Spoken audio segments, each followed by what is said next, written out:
anecdotique, mais visiblement, ce sera un des enjeux pour le prochain président de la République. Parmi les propositions que vous venez d'entendre, Alain Boer, qui sont posées sur la table, est-ce qu'il y a des choses nouvelles qui sont de nature à renouveler la façon dont on présente le sujet?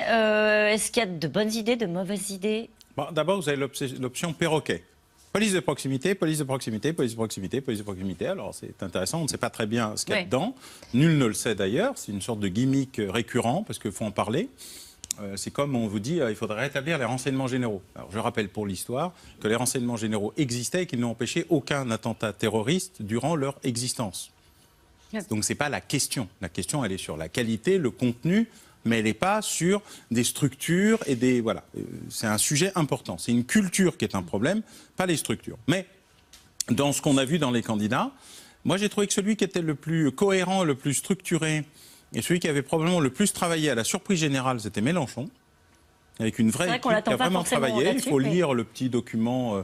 Moi, je lis tous les programmes de tous les candidats et puis ensuite, je leur réponds parce qu'ils me consultent en me disant « Alors, qu'est-ce que vous pensez qu'on devrait faire ?» Donc, c'est intéressant. Celui qui est vraiment le plus intéressant à lire, c'est Mélenchon. Et puis, vous avez le cas, non pas Macron, mais Macron ou Le Drian. Parce que ce n'est pas le programme de Macron, c'est le programme de Jean-Yves Le Drian.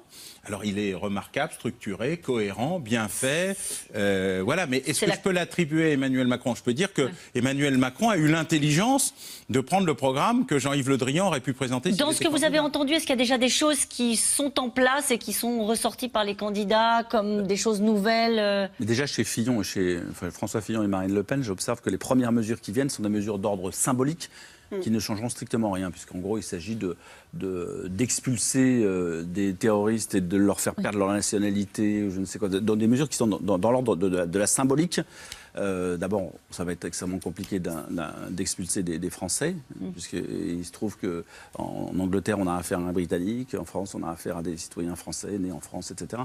Donc on est plutôt dans la gestuelle et la communication symbolique, en tout cas à ce niveau-là, et qu'il y a un certain nombre de mesures qui sont proposées qui sont déjà effectives, déjà en fermeture des mosquées ou des lieux de prière, des salles de prière, c'est déjà fait, expulsion des prédicateurs qui se remuent dans tous les sens, il y en a tout maintenant tous les 2 ou 3 mois et depuis un certain temps, donc voilà, il y a du déjà fait et